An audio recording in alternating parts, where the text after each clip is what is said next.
Let's go ahead and swap horns. Next we go to the barn. We find what horn I want on. There's one here, there's one there, and then there's that one. Then there's this one,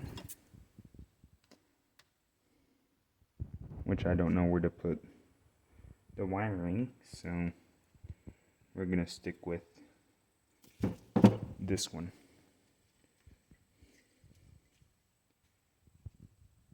Okay, let's go back to the truck.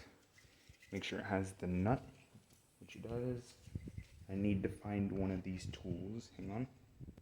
Step is getting the truck off the grass. So we're gonna move the truck off the grass.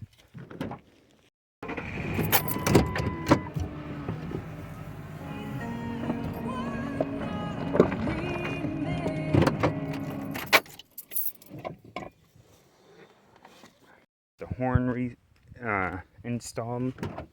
Let's hear it.